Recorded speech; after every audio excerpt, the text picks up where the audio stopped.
Broadcasting live. It's America's longest running talk show on computers. It's Computer America, bringing you the biggest names in technology with guest interviews, new products, and your emails. Listen live at computeramerica.com on any device around the world.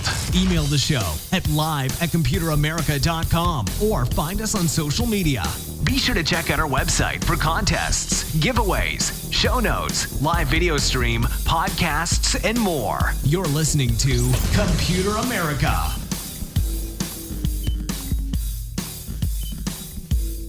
Hello and welcome into the Computer America Show. We are the nation's longest running, nationally syndicated radio talk show on computers and technology.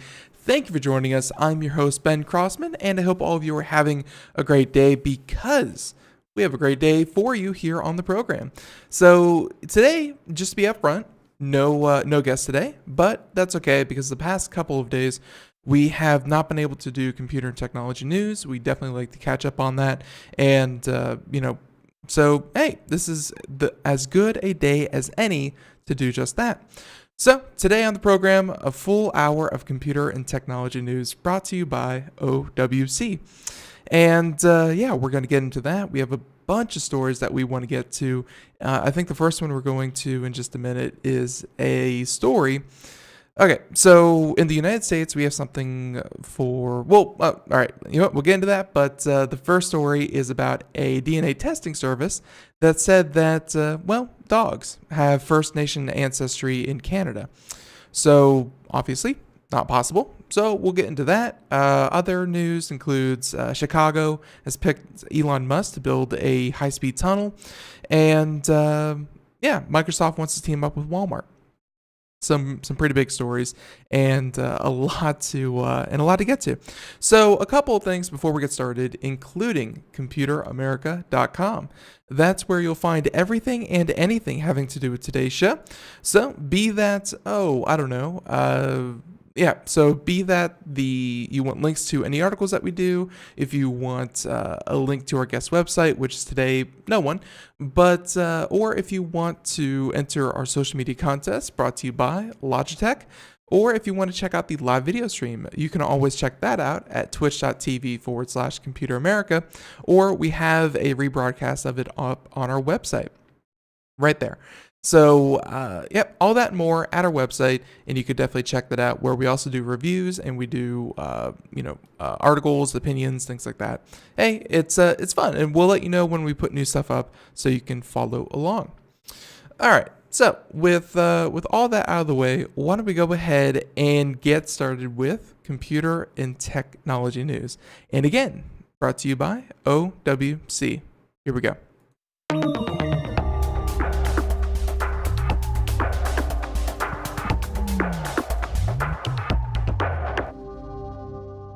All right, so, and again, the whole show today dedicated to computer and technology news. No guests today, but it's okay. Plenty of news stories that we definitely want to check out. So, I think our first story that we're going to do is indeed this one. So this is, as I said, kind of weird that they would do this, where a sketchy DNA testing service said that dogs, you heard me right, dogs, had First Nations ancestry. So, and they ask, are Canadians using this DNA laboratory to claim First Nations tax exemptions? So I'm sure the article gets into it. This is one by Motherboard, written by Sarah Emerson. And, for all of us here in the United States, First Nations would, of course, be akin to Native Americans here, and they get certain privileges because, they were treated pretty poorly in the past. And, just like Native Americans here in the United States get a lot of benefits and a lot of tax breaks, things like that. Canada apparently has the same thing. And if you can prove, I guess, by DNA results that you are part of this segment of the population, then you are privy to these tax exemptions. So it works a bit differently here in the United States. From what I understand, you have to prove that certain Native American leaders have to acknowledge that you are part of, part of a tribe. And if you aren't, then you can go suck eggs, I guess. But here we have it. This is from Canada, though, saying that a DNA laboratory that claims to test for indigenous ancestry, you heard that right, has been accused of potentially scamming consumers by producing dubious results and contributing to a suspected tax scam involving claims of indigenous statuses. So, yeah, not something you really want to, if your bread and butter is DNA testing services and you are found to, doctor or phony or plagiarize these results, that's not good. So a CBC News report Monday revealed that Toronto-based company Viagard Acumetrics produced bizarre ancestry results for at least a handful of customers, some of whom weren't even human. And saliva from pet dogs and non-indigenous people returned impossible percentages of First Nations DNA, raising questions about the possible scam. And at the same time, you think that someone who is, who is a First Nation citizen, they were surprised when they got back their testing results and found out that they were 43% Shar-Pei. That I'm sure that was not what they wanted to hear in the morning. So we'll see what happened.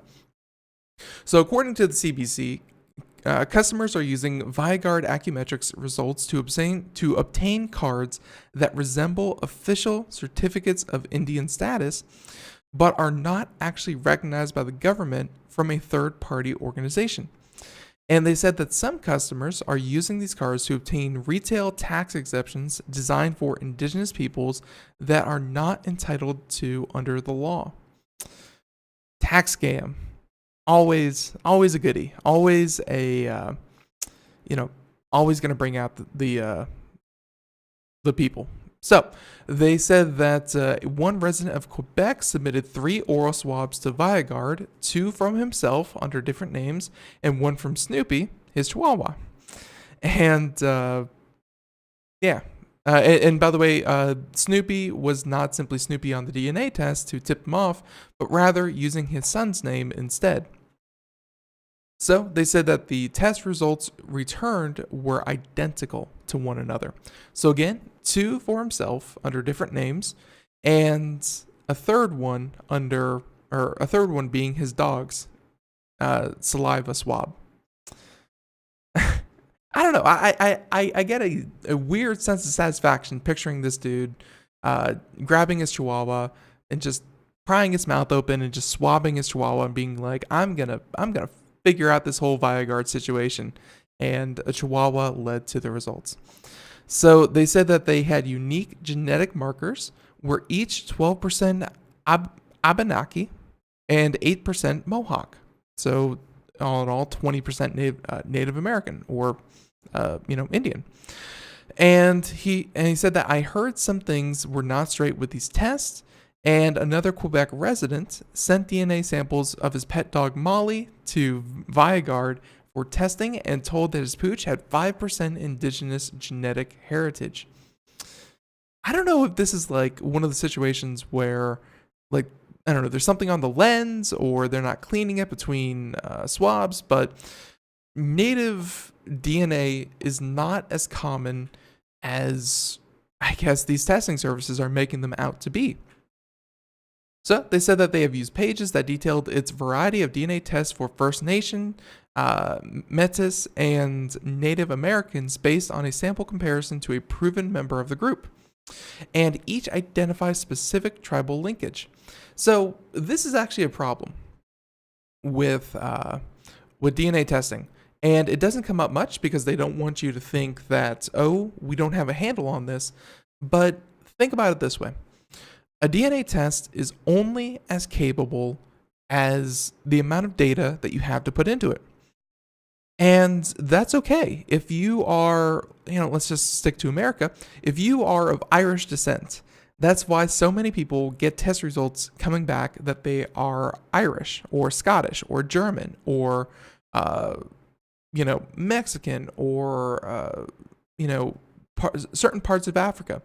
You may have seen a couple of commercials recently saying that they can now track more specifically regions in Africa, regions in Eastern Europe, regions in Asia that people are coming from, where before maybe you would just get a DNA test result that said that you were from Africa, a very general Africa, or a very general Central Africa, or a very general, what have you.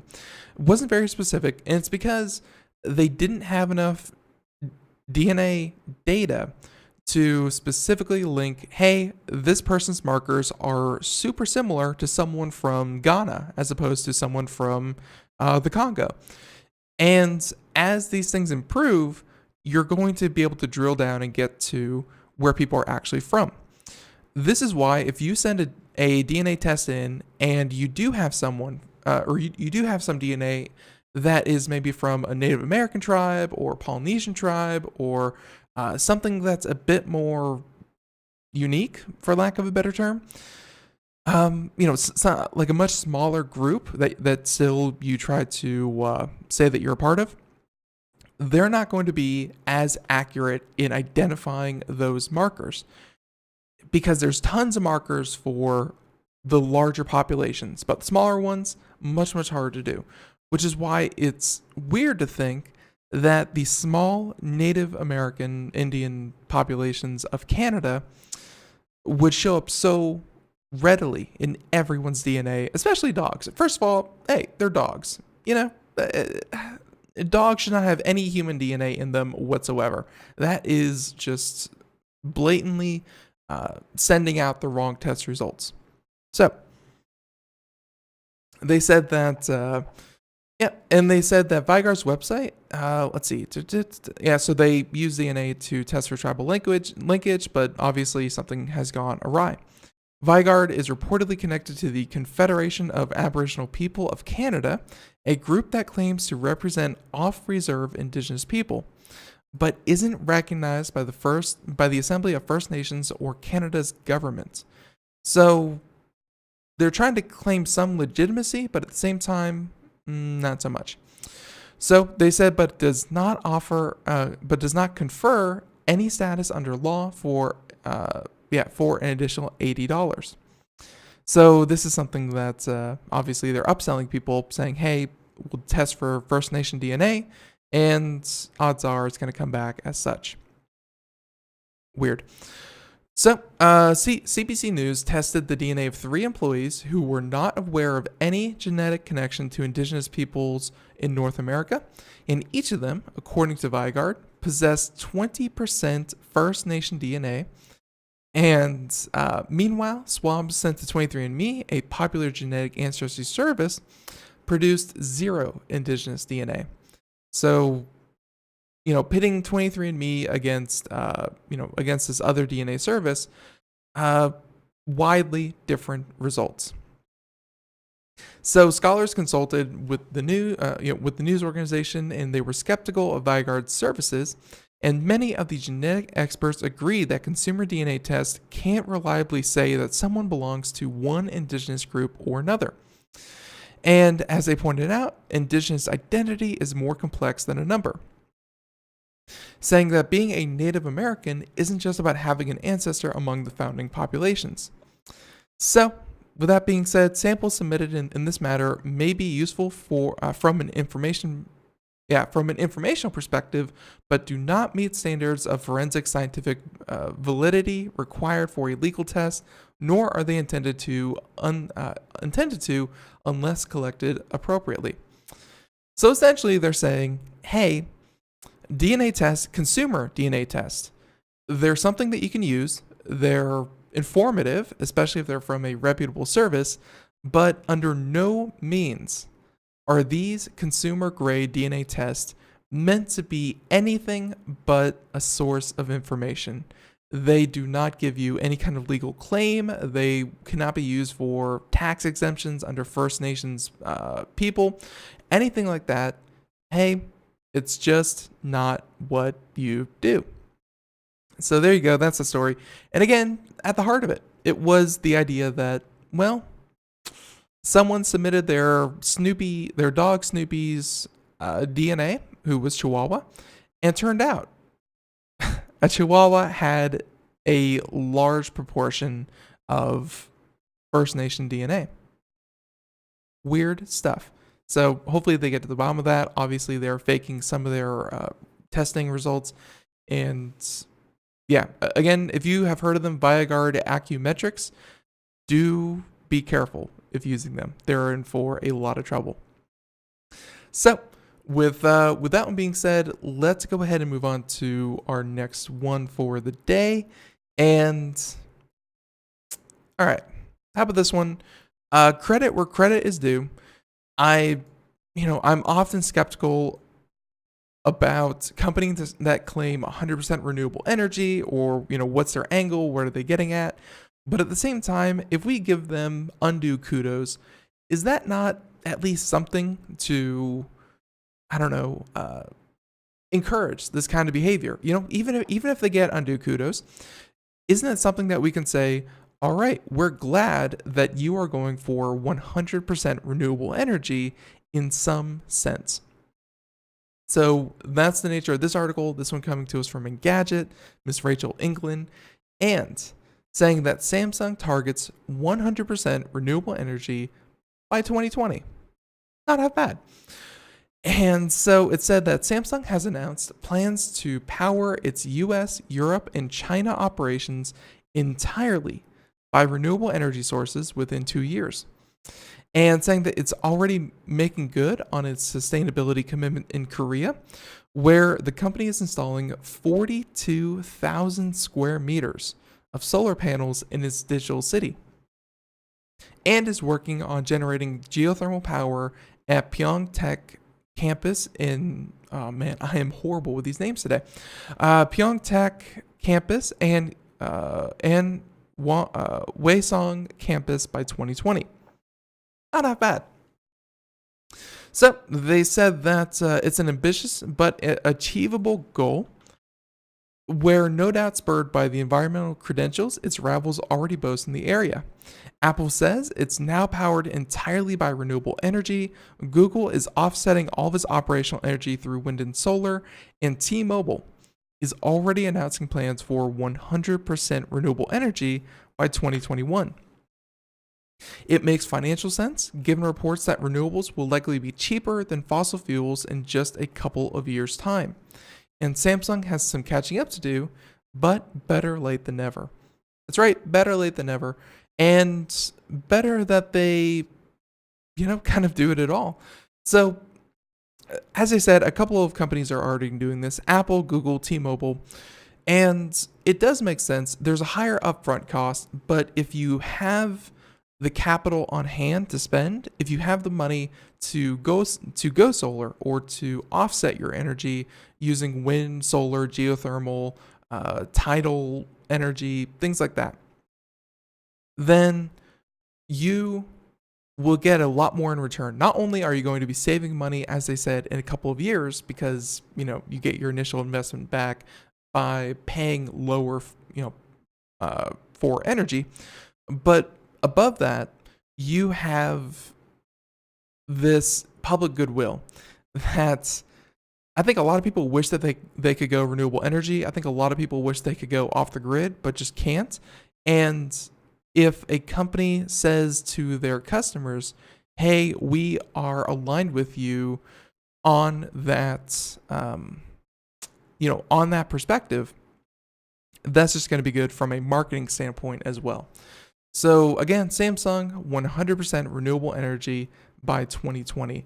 Now, it doesn't say anything about how far they are currently, or what they really mean by energy use. Like, do they mean energy in the plants, energy by their stores, energy in producing their product?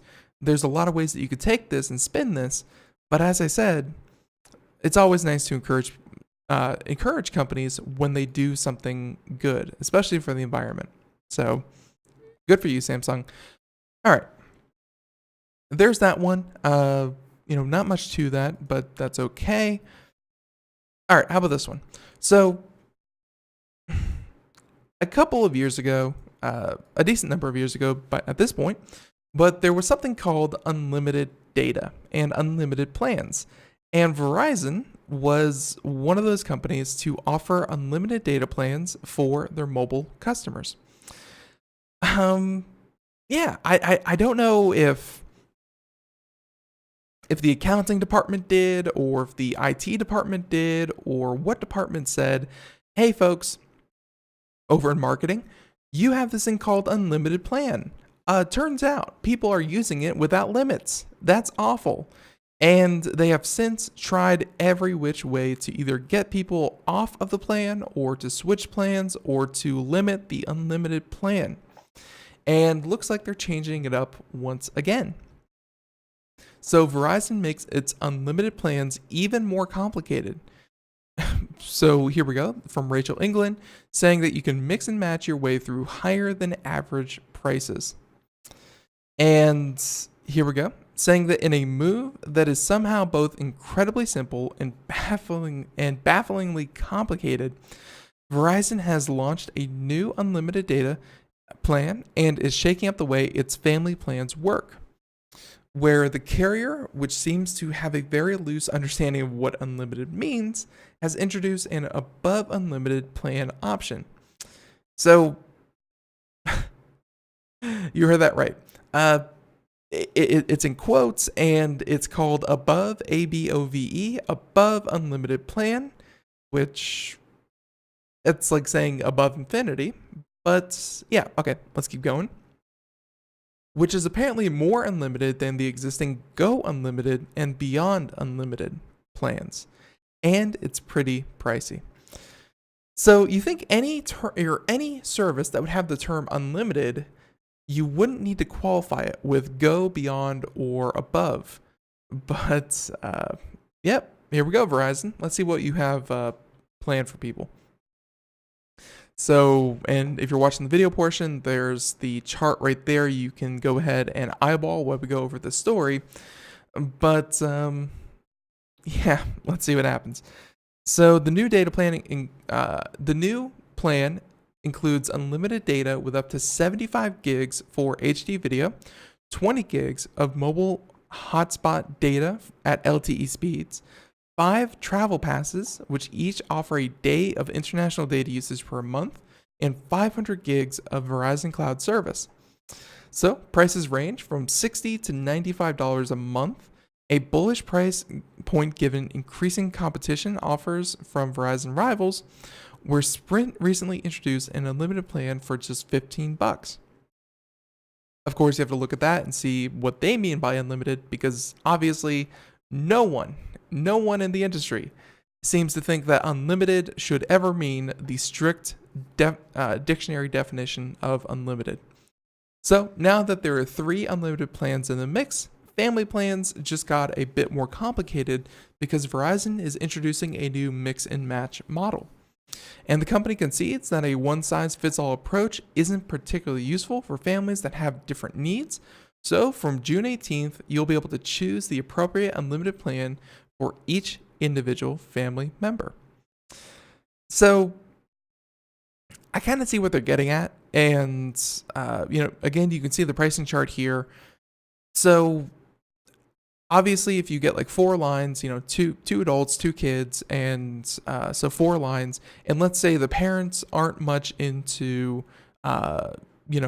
data streaming or don't do international travel, but the kids are always on the go. The kids are always, using mobile hotspots, things like that. So on 2 of the lines, you can pick Go Unlimited. 2 of the lines, you can pick Above Unlimited, and you get the different features that you see here. But again, looking at it, every one of these services, except for unlimited talk and text, so texting and talking, that is completely unlimited no matter what, because those are super easy compared to everything else that people do on their phones. Everything else has a limit, really, and some of these are pretty ridiculous. For a service that claims unlimited, such as the lowest tier plan, limits you to 480p video streaming. They call it DVD quality, but let's be honest, 480p, that's not high definition. And high definition isn't even a high bar to set. I mean, the next two 720p's, and that's as high as it goes. No 1080p, no 4K, no no 1440p, whatever you want to call it.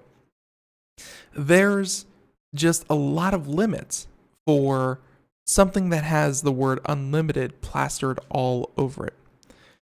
So, with that being said, Verizon President Ronan Doon has dismissed the idea that the plan is too complicated, saying that, quote, "It's very simple. We're confident people will enjoy the choice," and he added that customers are free to switch tiers at any point and didn't rule out a cheaper option in the future.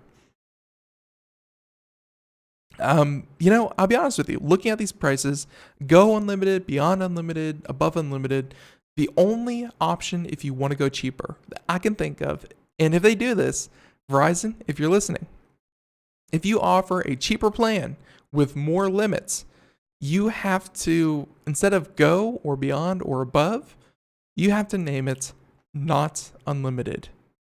That's the only reasonable choice that you can do if you give people a cheaper option, not unlimited anything. So there you go.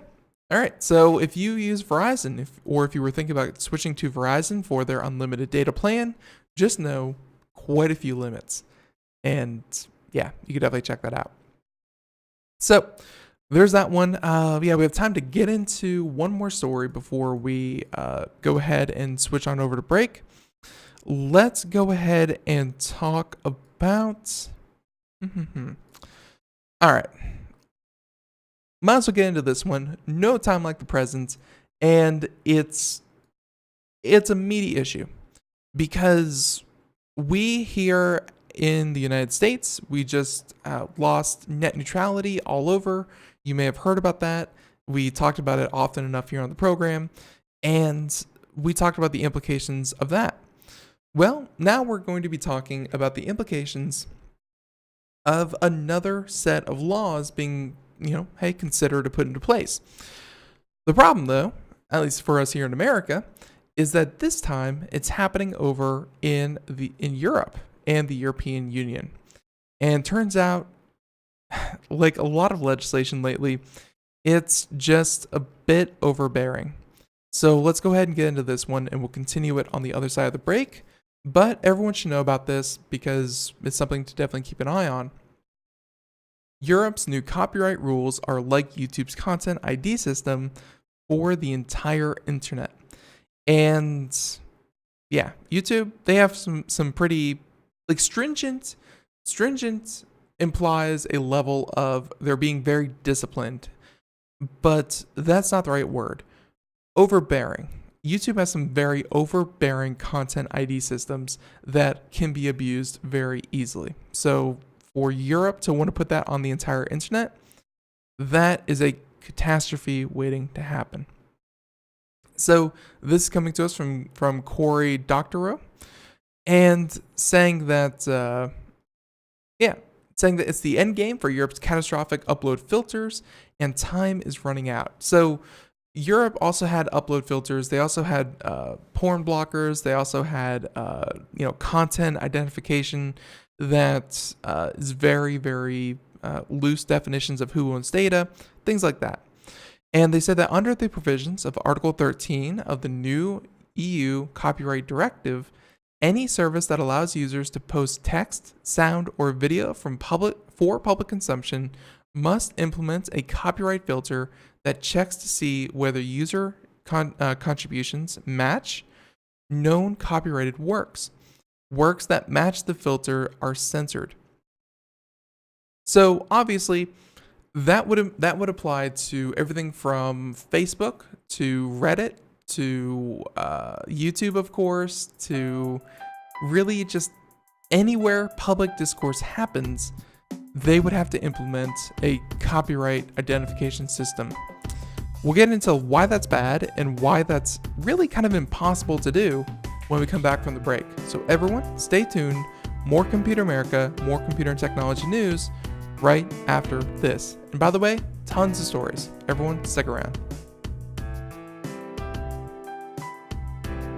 Greece is cheap. But the airfare costs a fortune. Paris? Not much closer, and again, airfare... What about Puerto Vallarta? Let's face it, flying anywhere is just too expensive. Wait, what's this? Low-cost airlines. With one call to low-cost airlines, you'll drastically slash your travel costs. We're talking insanely low airline prices to any of your favorite destinations. Where would you like to go? London, Rome, Costa Rica, Australia? Wow, that's cheap. So why wait? Call now to learn how crazy cheap it is to fly anywhere in the U.S. or international. Our prices are so low, we can't publish them. The only way to get them is to call to instantly hear the most amazing best deals on airline travel. It's that easy. So call now and start packing. 800-215-4461.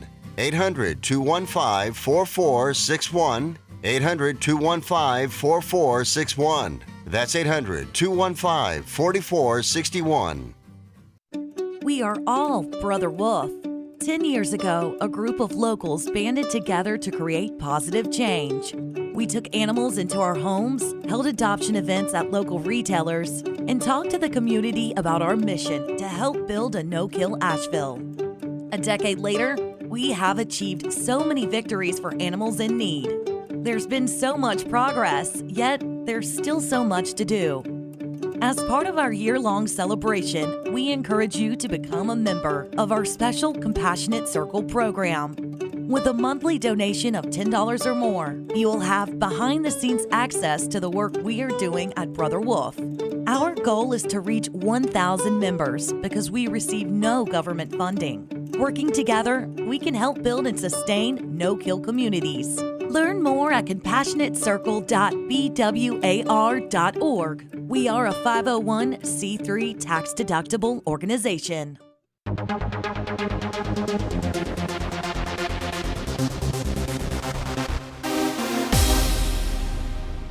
And welcome back to the Computer America Show. It is 32 minutes past the hour, and I don't know why, but whenever I'm hungry, I'll be honest with you folks, whenever I'm hungry, I like looking at pictures of food. Like the best food you've ever seen in your life. And I don't know, I think it tricks my brain from thinking about my empty stomach into thinking about what I could be filling it with. And it makes everything feel better. I don't know why. Okay, either way. Welcome back to the Computer America Show. It is 32 minutes past the hour, and we are doing computer and technology news brought to you by OWC for the entire program where, hey, folks, past couple of days, been able to get 0 news stories in, which is fine. It's great. We love it. Love our guests. But at the same time, we definitely like to keep, up to date with computer and technology news. And this next one is a bit of a doozy. So here we go. Saying that, and if you're just joining us, welcome into the show. If you missed any part of the program, feel free to head on over to wherever podcasts are heard, be that SoundCloud, Spreaker, iTunes, Google Play Store, iHeartRadio, what have you. And you can find Computer America's program uploaded right there every single day after today's show. And it's just today's show in its entirety re-uploaded. So there you have it. All right, so there's that, and we were just getting into Europe's new Article 13 of their copyright directive, saying that anywhere that people directly upload video, text, sound, or anything for public consumption must implement a copyright filter that checks to see whether user contributions match other known copyrighted work. Pretty simple. But at the same time, can get kind of messy. So they said if this sounds familiar, it's because it's similar to YouTube's Content ID system, which costs millions.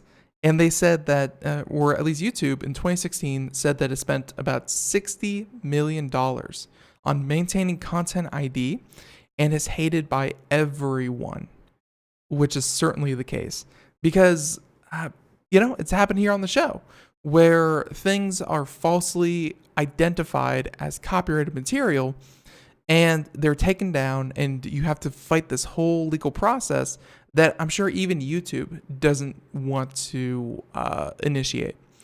But it's the way of things. So users point out that the Content ID blocks all kinds of legitimate material And they said that just uploading static has become impossible thanks to spurious copyright claims. And yeah, that was one experiment that a gentleman did where he went to his television and the background radiation, the hissing static from old televisions. He recorded that on his own microphone, uploaded like 10 hours of it, and it was hit with a ton of copyright claims to the point where he had to take down his own static video. And, people are not going to stare at a video of static for 10 hours. So this thing had minimal views, but still had as many legal claims as anything else. It can be a pain in the butt. So large rights holders groups like Universal Music say that even though they can upload millions of items at a time to YouTube's blacklist, YouTube is still not catching enough and infringing uploads. And they said it's a clumsy fix and no one likes it. It's true. YouTube's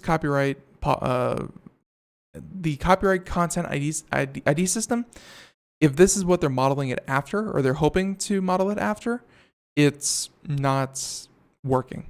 So the EU proposal doubles down on this failed $60 million American corporate boondoggle and turns its European law, but expanded to every copyrighted work. So imagine Content ID, but for everything, from blog comments, tweets, GitHub comments, Instagram photos, replies to newspaper articles, rental listings, dating profiles, everything and anything that is for public, just consumers would have to be Content ID to make sure that it's not copyrighted. So Article 13 not only magnifies Content ID's worst features, it also fails to learn anything from Content ID's mistakes, where they said that Content ID has a serious copyright fraud problem. Everyone from the US presidential candidates to local news broadcasters have falsely claimed copyright over material that they don't own, sometimes out of malice and sometimes because they just didn't care if they censored someone else. So think of it this way. Let's say you create the next great meme. You create the next great image that is slightly modified to fit to people's taste, and they want to upload it everywhere. Now, you get a copy of the original meme, because memes are static images that are then modified with text or something of the nature. And you say, I created the original, here's the original.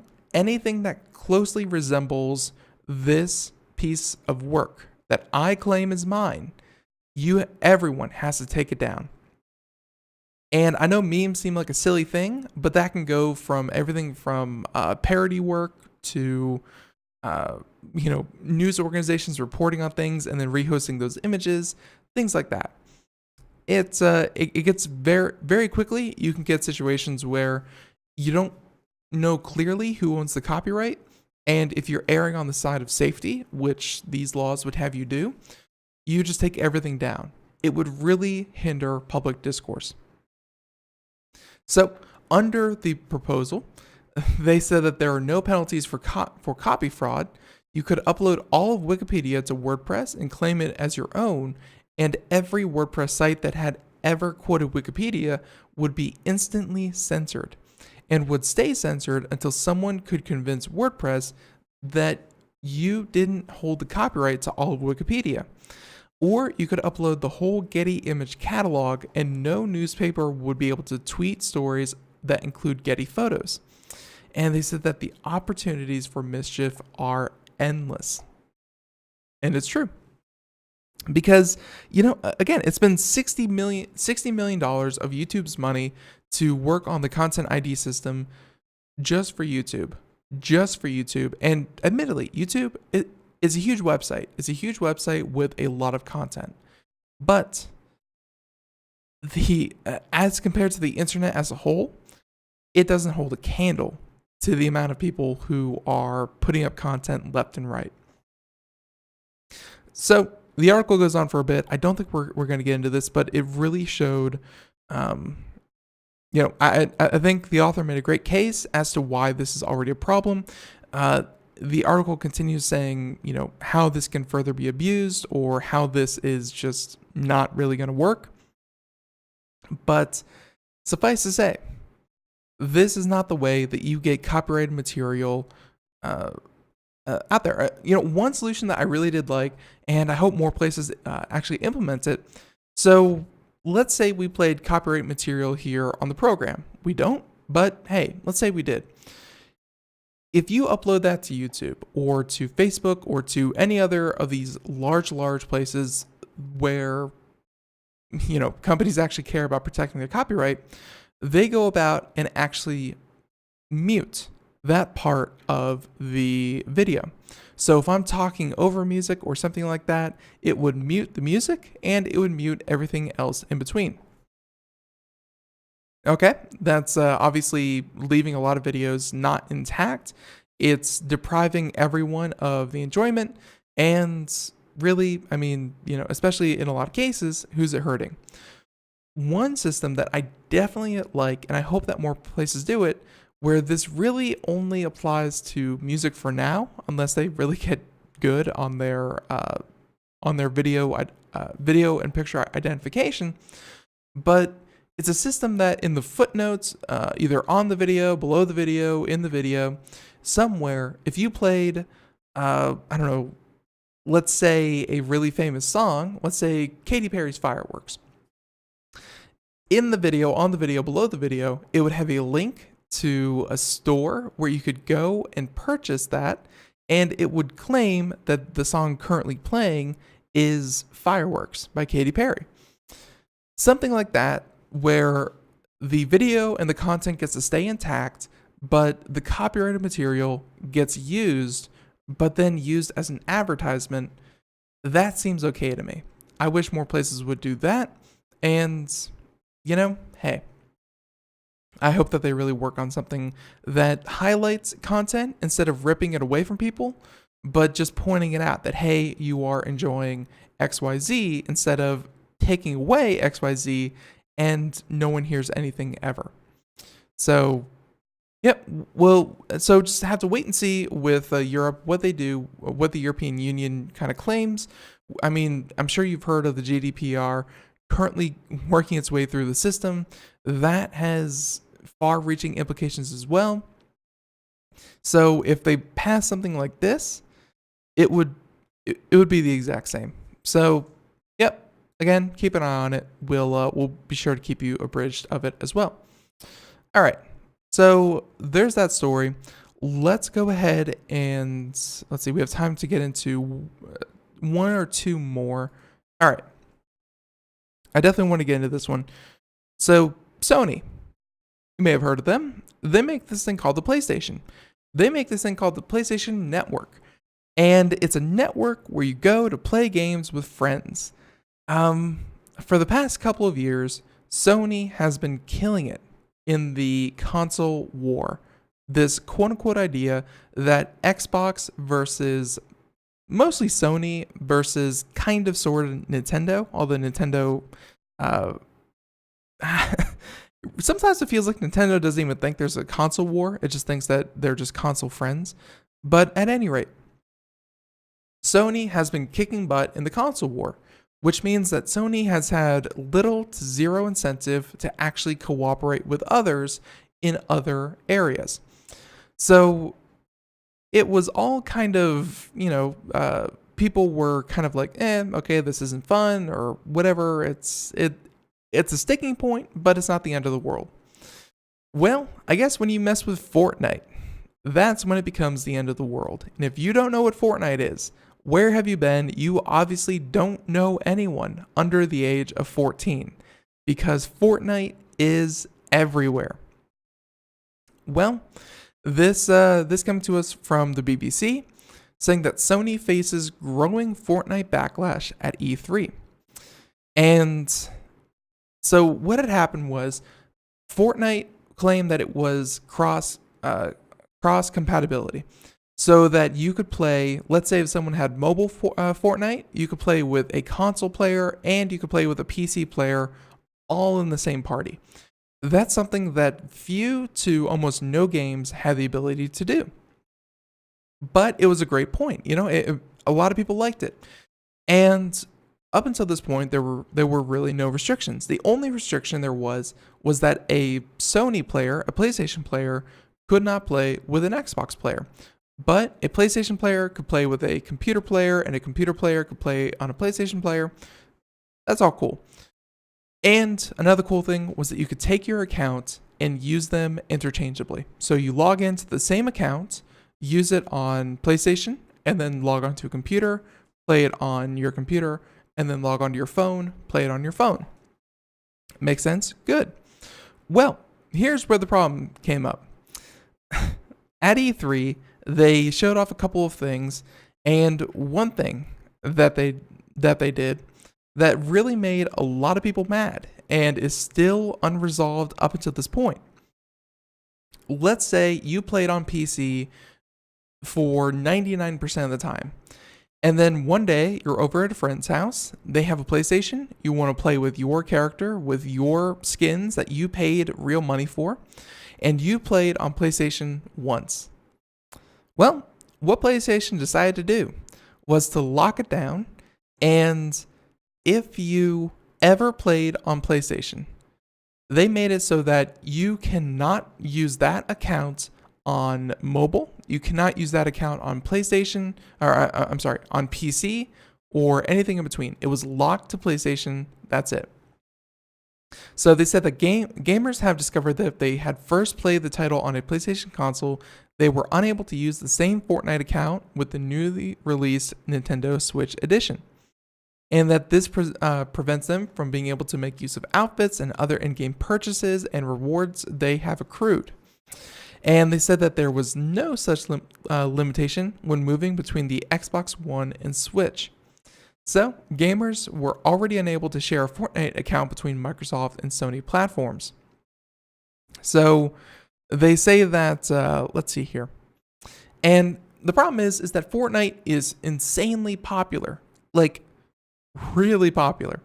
And they said that we're always open, and this is by the response to, to the BBC from Sony, saying that we're always open to hearing what the PlayStation community is interested in and to enhance their gaming experience. So, with more than 80 million monthly active users on the PlayStation Network, we've built a huge community of gamers who can play together on Fortnite and all online titles.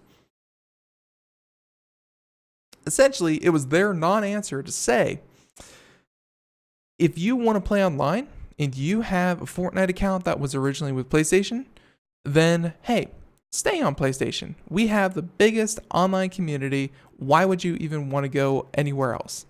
As opposed to saying, oh, you want to go elsewhere? We'll look into that.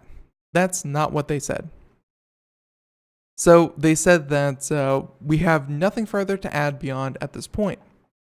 So both Microsoft and Fortnite publisher Epic Games have previously indicated that the Japanese company had chosen to prevent PlayStation gamers from competing against other console owners in the title's multiplayer battle royale. So, global hit. And, well, this is the next part where, if you didn't know, Fortnite, insanely popular. So, the article goes on. They have a couple of tweets here from people who are a bit angry, to say the least. But,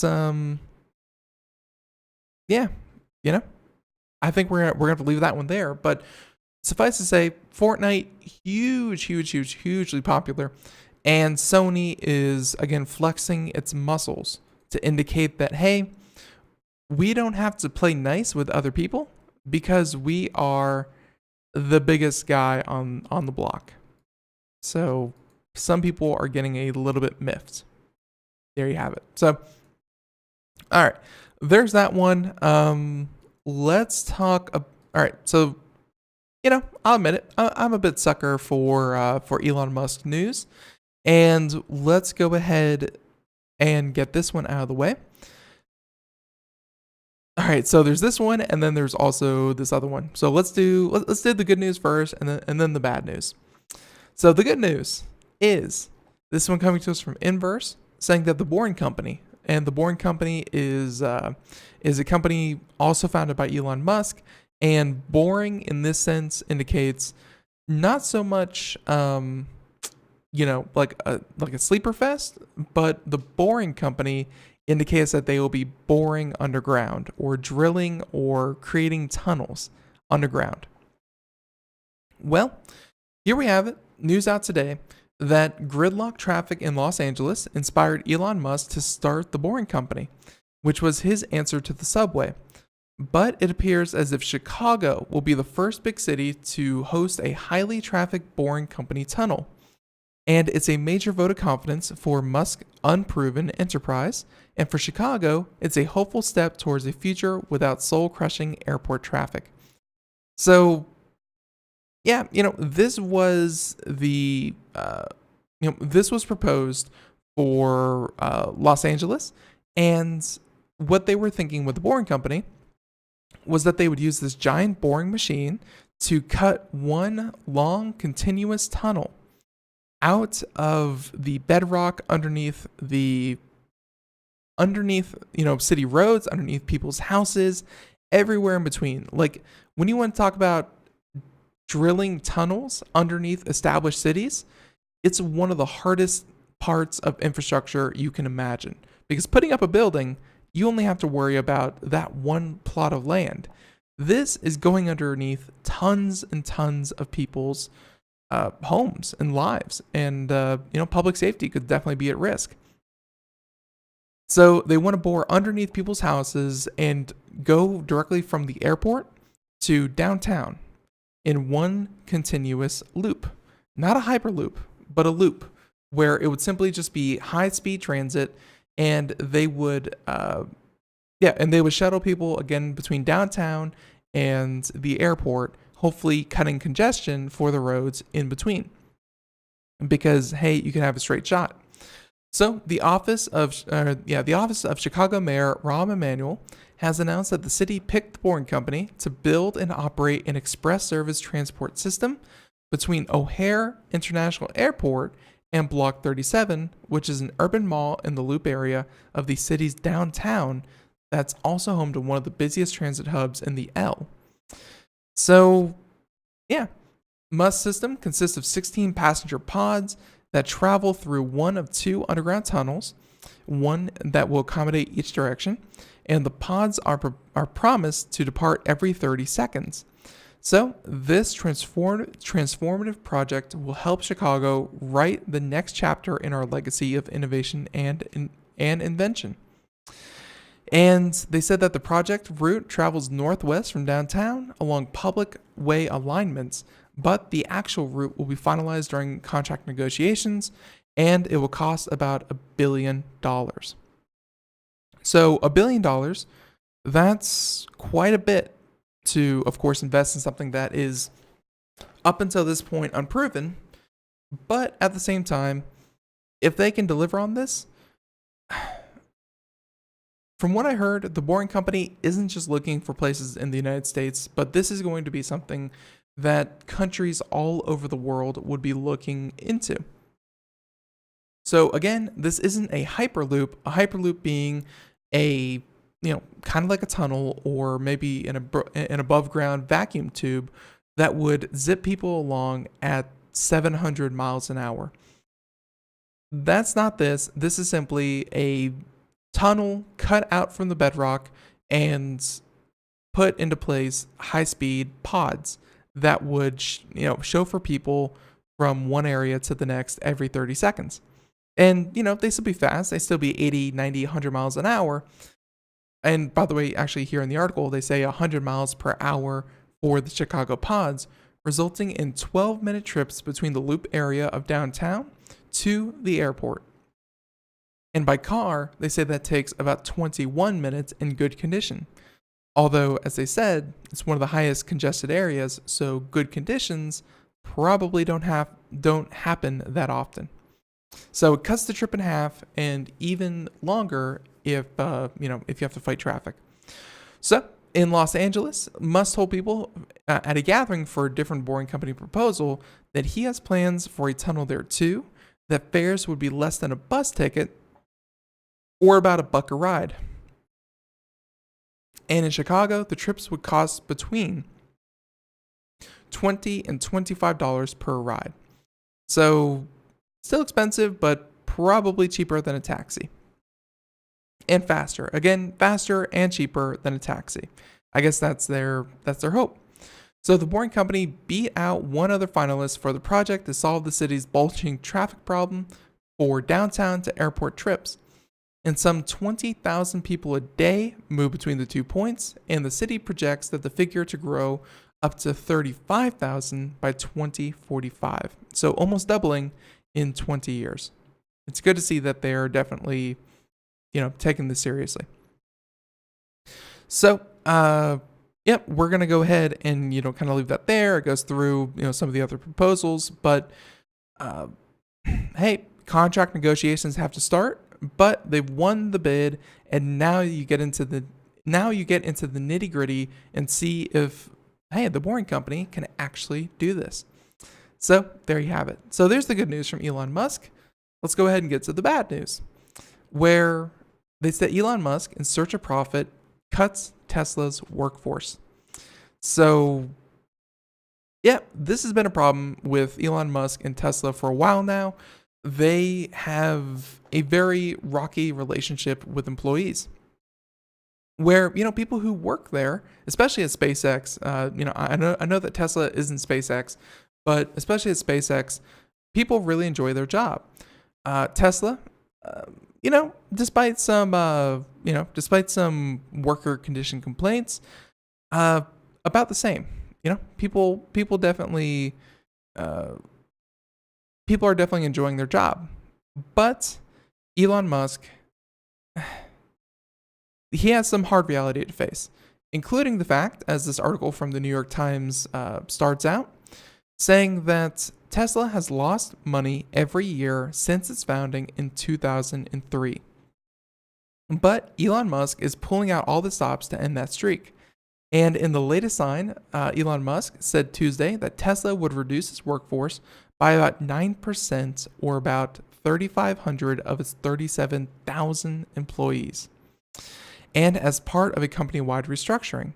And the cutbacks come in the midst of a challenging and expensive effort to transform Tesla from a niche producer of electric vehicles to a mainstream automaker, and an ambition hinging on its first market offering, the Model 3, or at least its first mass market offering.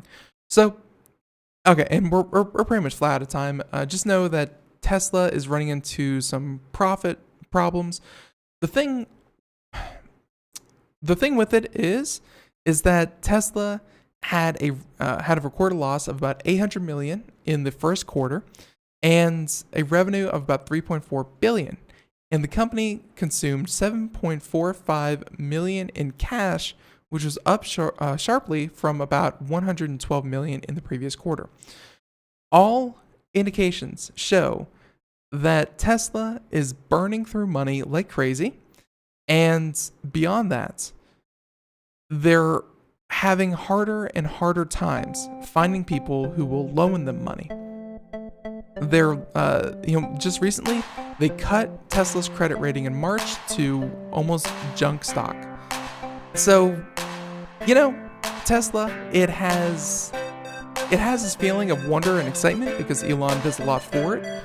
But at the same time, from a strictly investor point of view, it's starting to look very, very bad. So expect some changes. We'll keep up to date on them. But Tesla, good luck to you. We'll see what happens. So everyone, in the meantime, the music means that we're just flat out of time.